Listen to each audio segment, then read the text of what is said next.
Welcome back to Teddy Talks Live here at RE Plus 2025. And we got a special popping guest by Jason Higginson. How are you, Jason? Well, thank you. Thanks for having me on, Teddy. Yeah.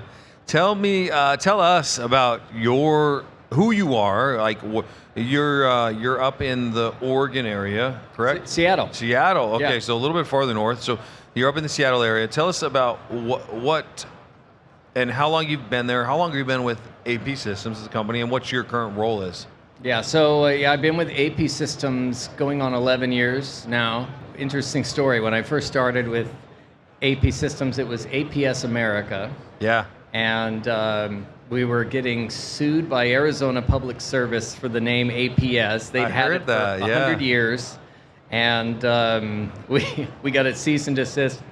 And they actually served us after a speaking event at a trade show. So we had to respond immediately, and they had to rebrand the whole company because we had already started some international sales at that point. Okay. So still considered a startup, but we rebranded it to APsystems, and I helped to build the marketing foundation from that, and then we expanded into Europe and Latin America, and the rest is history. So it's been a great ride. From knowing what I do, from being in the industry, it was a pretty impressive company to start with. Like the brain powers behind it, the ideas, and how what they created from a small, simple idea to where they're at now. I mean, we talked to Dr. Ling a little bit ago, and we're talking 500 plus employees across every continent in the world. If you need solar power and microinverters, you can pretty much get them anywhere. Yeah, we're now selling into 150 countries. Wow. And not a lot of people know that you can get APsystems in just about every country on the planet at this point because of how we've expanded over the last decade and more. That is impressive. All from, and it's been only the last 10, 12 years since that's happened. That evolution has been that fast. So I'm excited to see what the next 10 years happens and brings. So that's exciting. Tell us, so as the marketing director, marketing head for the United States, Canada, North America, what does that entail? What does that look like? You obviously know several people in the industry, going in and out of meetings all day to day, setting up, doing lunches and events, also partnering with other amazing distributors and partners. It's been fun. Yeah, most of that is just setting strategy for what we want to accomplish. We have a marketing summit every year, beginning of the year, January, February, where we decide, okay, what are our big goals for the year? What do we want to achieve from a marketing standpoint, from a sales standpoint, and include factors like branding, positioning, new products coming out, where the industry is going. And also, the months leading up to that, we also try to identify creative or constructive feedback. Where are we falling behind? What could we do better? What events can we do? What can we improve on at those events? And then looking at metrics. There's lots of great books that I read based on how we can put numbers around our market position, how we can put numbers around our return on investment on some of these marketing activities that we're doing. And so in this marketing summit we do every year, we first come up with the what. What are we going to accomplish? And then day 2 is all about the how. And we come up with some creative ways on which we can execute on that strategy. And then day 3, we assign the action items for like the first 60, 90 days.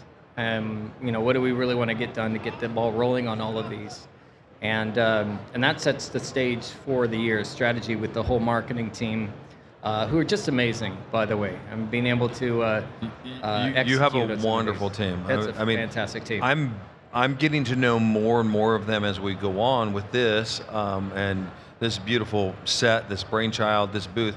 Even like knowing in the years past, being part of the company but not officially an employee, what is, I mean, from the outside looking in, it seemed like there was more of a shotgun approach. We're going to be at every vendor booth. We're going to be at every event. We're going to be everywhere, everywhere, everywhere. And then coming in this year, or even the end of last year, it's like, okay, we're going to be ultra strategic, Right.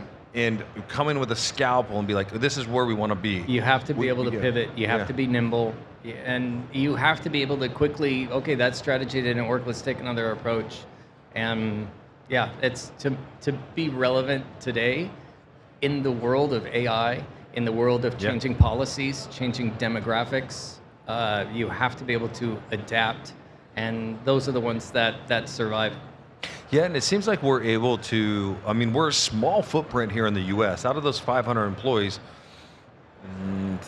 30, less than 30 here in the US, I Yep. think, Yep. between sales, marketing, distributing, office, back end, front end, all those things. I mean, it's pretty nimble, right? Yeah. And we cover all 50 states, and we cover them pretty well. Some territories are larger than others, and some are very active. We have a good commercial footprint and residential footprint. And so it's very, very easy to be quick flowing and easy to move and change and ebb and flow. Even this show we're at now today wasn't a reality 3 months ago, 4 months ago. Sure. It was a question mark, right? Right. And so what made that decision, and what made us say, yep, we're doing RE plus? Well, we like to keep our options open. We've had many times where we've been locked in on something, and then I mean, New Orleans is a good example. Hurricane hits, Yeah. right before the trade show, and so you have some sunk costs there. So we've learned to do better at both reading some tea leaves, but also being able to pivot. You have to have a backup plan, and so here we had a different strategy coming into it. Which was going to be more focused on, okay, working, sales working the floor. And Yeah. there's a lot of folks that are like, we don't have a booth, but our team is out. And I'm all for that. I think that's great. But we had an opportunity here to not only have a space where our sales team could meet with important customers and partners, but where we could do something that's very near and dear to my heart and what the company is all about, which is to tell those stories of what the installers are working on. Many of our installers have these amazing projects that Yeah. they're working on, that they've applied our product in very innovative ways. And they're like, we have a website that nobody's looking at. We have a social media where we're posting it, nobody's watching. And APsystems, I mean, we've got a megaphone. How are we using that, And in a kind of a way of social responsibility, but it's also, helping to, scratch part of our own back, which is to help these installers tell their stories, showcase what they're doing out in the world. And so that's why we've asked Yeah. you to be here. We've asked you to, help them tell those stories, ask those questions, and get that out there. Yeah, and I am extremely grateful for the opportunity to have people see a talent or trait that I have that's awesome to get in front of a microphone. And I'd love to see these stories and these people sit on our chair. We had one company come over. They actually just won one of the Yeti toolboxes from the giveaway. But their story was so impactful. As I'm looking into this young girl's eyes, as her dad was the president of the company, and then he is passed on, and just seeing, we briefly talked about it for 3 seconds, and I could just tell the emotion and the passion in her eyes, not only just for her father, but for the company, but for the industry. And I think that that's what it is. It's about connecting people to themselves, to the industry, and helping them give them a voice, right? And give them Right. a platform to be like, hey, I know that I can go on that stage and talk and be personable and have some conversation rather than like answer questions or be in a sales meeting. Like, there's no transactional change here. There's, hey, come talk with us. Tell us your story. Tell us how we can help you. Even if it's another distributor partner or another panel manufacturer or other manufacturers in the industry, it's like, hey, we're in this together. Let's, a sinking ship sinks, rising waters, we all rise together. You'll So float all the boats. Yeah, you're right. Unfortunately we lost Kirk Hafner from South Sound Solar over a year ago, and he was just a great voice of the industry and somebody really knowledgeable, but he was also an APsystems advocate. And so we had the fortunate opportunity to be able to have some video, with him and talking about his experience. But even if he wasn't, I mean, when we lose people in this industry, it affects all of us. So it's like a large family, and so yeah, I was fortunate enough to get to know him in my small part with APsystems and talking to him about that in that space. But yeah, and we're glad we were able to help to share those because, the video that he spoke on, that continues to live on. Yeah, and it's a beautiful we're able video. to You can continue. find it on our website today. Yeah. Yeah, it's on Yeah. that bottom of the page. It's impressive to know that like sometimes these events like RE Plus is like a reunion somewhat. Yeah, it It's is. A lot See of a lot of people- hugs going on. Yeah, Yeah. there's a lot of people that are in the same industry, in the same market. Like Chris Barrett, he was here, or Barrett, sorry, Chris Barrett, he was here just a minute ago, and he used to be an employee. He used to be part of our company. We still go to dinners and lunches and hang out with him and communicate with him. His office is in Austin, our headquarters in Austin, so there's some crossing paths. Not a lot of us Yeah. work out of Austin, but when we go there, it's enjoyable to see. So Yeah, you There- just see the logos change on the polos. They just rotate. Yeah, They yeah. just need to make them Velcro so you can just like Oh, like pull the it off and patches. put Yeah, the there other- you go. There's a great idea. I mean, I can see that, but then you'd have like a NASCAR shirt with a bunch of patches, right? And I think that we know that we're all in partnership together in some aspect. We compete on a lot of things, but again, if we're all doing great, the industry's doing great, we're learning about things, and it's just impressive to see that. And Yep. so, Yeah. all right, Jason, let's get into the important questions. Yeah, the serious now. Yeah, music. Yeah. All right. I did not know that you did this until I saw and heard you. I mean, in conference calls, we see your backdrop. You got guitars on the wall, right? I'm like, Yeah. oh, those are cool. And decor, right? But you can play, and you play actively in a band. Yep. And if you go to Inner Solar, they had Battle of the Bands, and you got to partake in that. Yeah, I did. That was a blast. Yeah. Yeah. So the band I'm in today is the Elliott Bay Blues Band. 2 L's, 2 T's. Okay. And yeah, we play blues in Seattle, and we're one of the premier blues bands in that area. A lot of fun. So, and I'm just the front man. I don't actually play guitar in that, but Yeah. when I do other gigs, just me and a guitar, I get to play along. But we have 2 very talented guitarists, so fortunately, I don't have to play. I can see Jason in a coffee shop on a stool with a. I've done plenty Yeah. of coffee shops, Yeah. plenty of little bars, and yeah, it's good fun. It's more fun playing with people. So I don't doubt it. I mean, just the energy, like It's energy, yeah.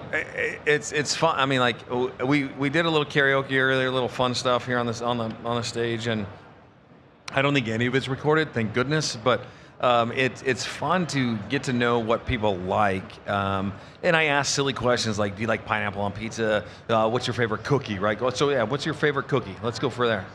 Favorite cookie. I make these chocolate chip cookies that are literally world famous. So we've got some little kids at home, and we've had au pairs Okay. like come in from all over the world, and my kids always ask me, Dad, can you make your World chocolate famous chip cookies, yeah. They're Dad's chocolate chip cookies, but we've had these au pairs try them, and they love them. So now they're Dad's world famous. Do you take? Do they get? They take the permission recipe for the back recipe? to their families Yeah. and make them for them. So Well, Argentina, Brazil, The toughest Italy. thing is like, so I have my mom's foreign, she's from Scotland, but like recipes, and they don't really translate too well. I mean, there's different ingredients and flours. Sure. So it's really tough to make them exact, right? Right. So yeah, I mean, but so you got flour, sugar, butter, Yeah. chocolate chips, Yeah. brown sugar, Brown sugar. So Nice. you need to do light or dark? Part really doesn't matter with the cookies. Okay. But yeah, you need like a 2-to-1 brown Okay. sugar to white sugar. Awesome. Yeah. And Any oatmeal? Butter, not margarine. Okay, not Crisco, but butter. Yeah, butter. No oatmeal or oats in it? No. Okay. Yeah. Are they soft cooked where they're warm gooey centers, They're or are chewy. they chewy? Nice. So Yeah. So you those are my want- kind of cookies. And I use 3 kinds of chocolate chips. You got Okay. dark chocolate, milk chocolate, and white chocolate. Okay. Yeah. Okay. Yeah. That sounds amazing. I got into, so my daughter started doing these s'more chocolate chip cookies. Nice. You put them in little muffin tins. And so you cook the chocolate or chip cookie in a muffin tin about 3/4 of the way. You pull it out, throw marshmallows on top, roast those, and then drop a Hershey Kiss or a piece of chocolate in the top. You're changing And my they- life here. Dude, these are like the best s'more cookies. You can do it in the small mini muffin tins, and so you Yeah. can make them smaller, and they're bite size, beautiful. But I've started cooking all my cookies in a muffin tin. You get the perfect round cookie. Yeah. They're a little bit thicker. Same cookie ball. How do you get them out? You got to let them cool a little bit and flip it? Silicone muffin tins Oh, will okay. change your life. They pop right up. Psh, done. That's amazing. Yeah, and we cook everything with silicone. We're a non-stick family. It's all silicone or stainless steel.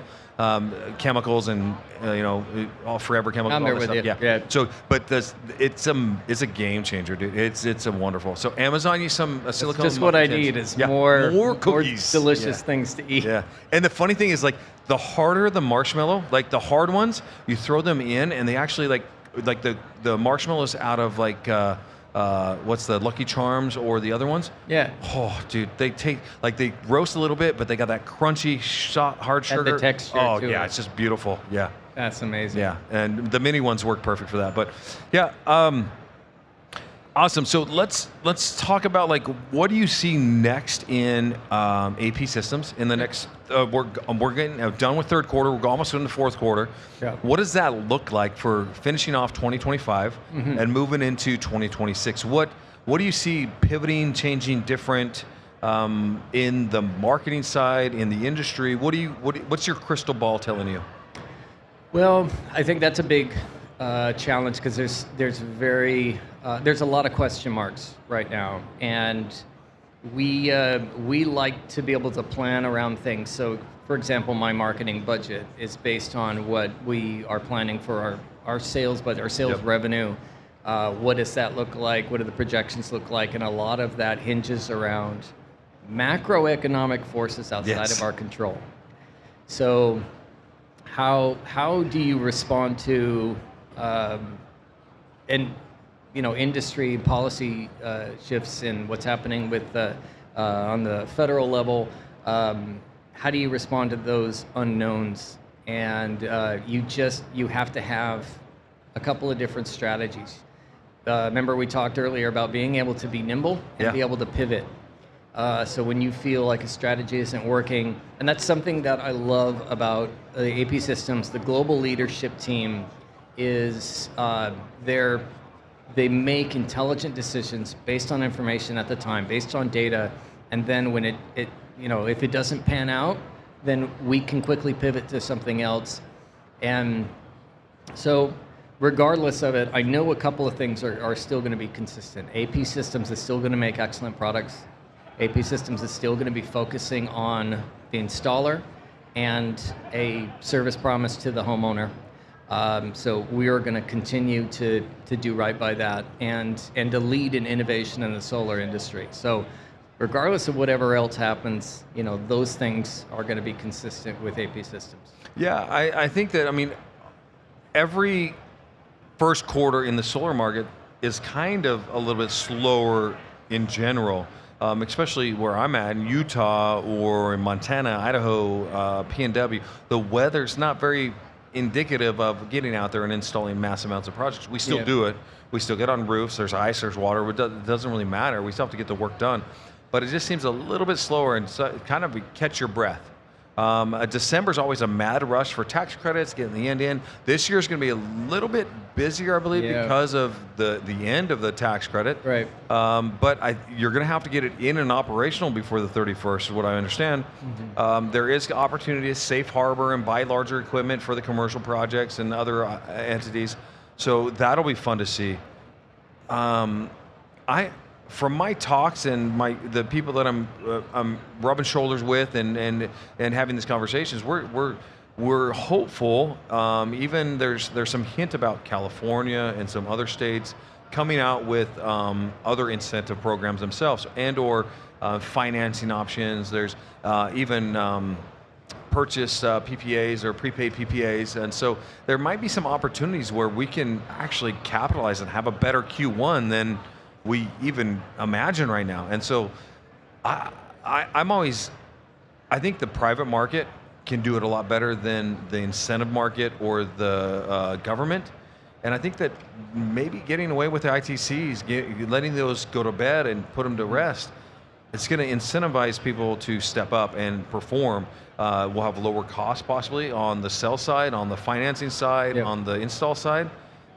And if we truly get domestic content or manufactured in the U.S. or even foreign entities content figured out, that may be great for the U.S. market and be great for our industry. So, And it's that next stage, and I think the solar industry evolution is that chance to grow up even more and see how the industry responds to that.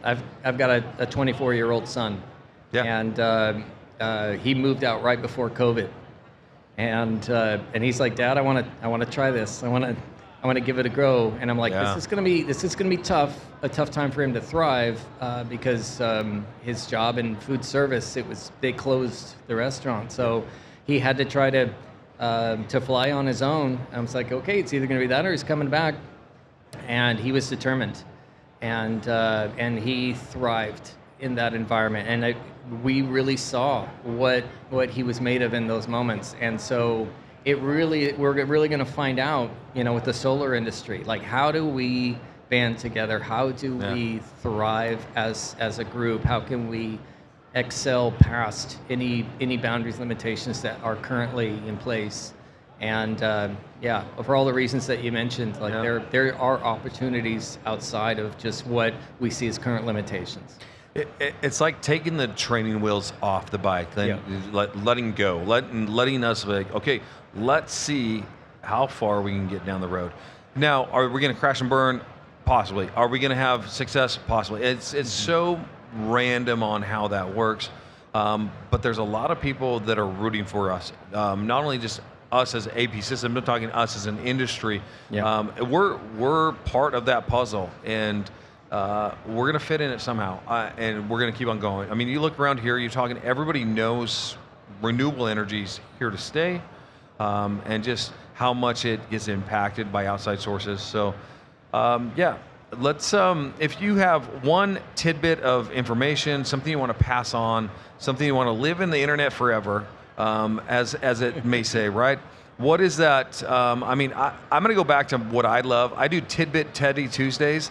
Let's give a Jason tidbit for this podcast. So Jason's tidbit. Well, the way I see it, the solar installers are the lifeblood of our industry, and so if our intention moving forward is to be successful, upward trajectory, we talk a lot about policy, we talk a lot about finance, we talk a lot about other things in this industry, but when we look at what these blue collar, boots on the ground, boots on the roof, turning the wrenches, like that's where our focus and our attention needs to be, is on these solar installers. Again, why we're here, we're telling their story, we're shining the spotlight on them. So anything that we can do to reduce soft costs for them, anything that we can do as an industry to help them streamline installations, help them get through permitting, get through red tape, make them more successful, I think that's going to only help our industry in the long run. By enabling them, empowering them to do the good work of the solar industry. Awesome. Well, thank you, Jason. And thank you for tuning in for another episode of TED Talks on YouTube. So we're finishing up here day 2 at Ori Plus 2025. We've had lots of fun guests here.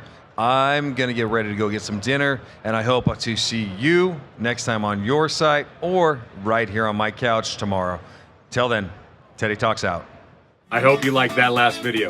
And if you want to see more, don't forget to subscribe right here at this channel to see all the amazing updates coming from Teddy Talks. Now, we're powered by APsystems, and you'll see a lot more coming from us. Hope to see you soon.